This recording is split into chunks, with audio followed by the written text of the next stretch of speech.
தான் செய்ய போகிறேங்க. கம்பு மசாலா தோசை தான் வந்து செய்ய போகிறோம்.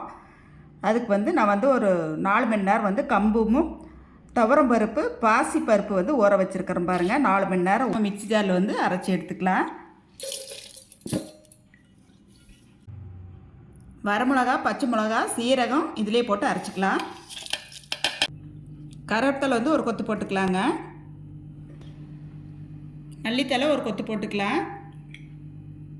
பெருங்காயம் கொஞ்சம் போட்டுக்கலாங்க. தேவையான உப்பு கொஞ்சம் போட்டுக்கலாம். இப்போ வந்து அரைச்சி எடுத்துக்கலாங்க. அரைச்சி எடுத்தாச்சு பாருங்க. கொஞ்சம் வந்து மஞ்சத்தூள் போட்டுக்கலாம். இப்போ வந்து நம்ம கம்பு மசாலா தோசை வந்து ஊற்றிக்கலாங்க. பாருங்கள், இந்த மாதிரி அரைச்சி எடுத்துட்டேன். ஊற்றிக்கலாங்க தோசை. எண்ணெய் ஊற்றிக்கலாங்க. தோசை வந்து திருப்பி போட்டுக்கலாங்க.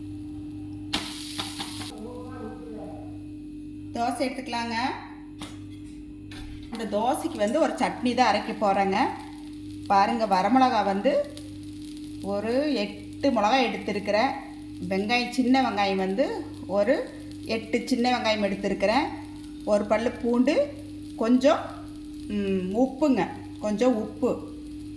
இது 4 போட்டு அரைச்சி எடுத்துக்கலாங்க. இப்போ இன்றைக்கி நம்ம வீட்டில் நைட்டு டிஃபன் இது தானுங்க, கம்பு மசாலா தோசைங்க. கம்பு மசாலா தோசை தான் இன்றைக்கி நம்ம வீட்டில் நைட் டிஃபனு. கார சட்னிங்க.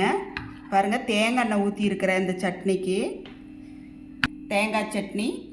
இது வந்து வெங்காய சட்னிங்க. இன்றைக்கி நம்ம வீட்டில் நைட் டிஃபன் வந்து இது தானுங்க. எல்லோரும் வாங்க, சாப்பிட்லாம் வாங்க. நன்றிங்க.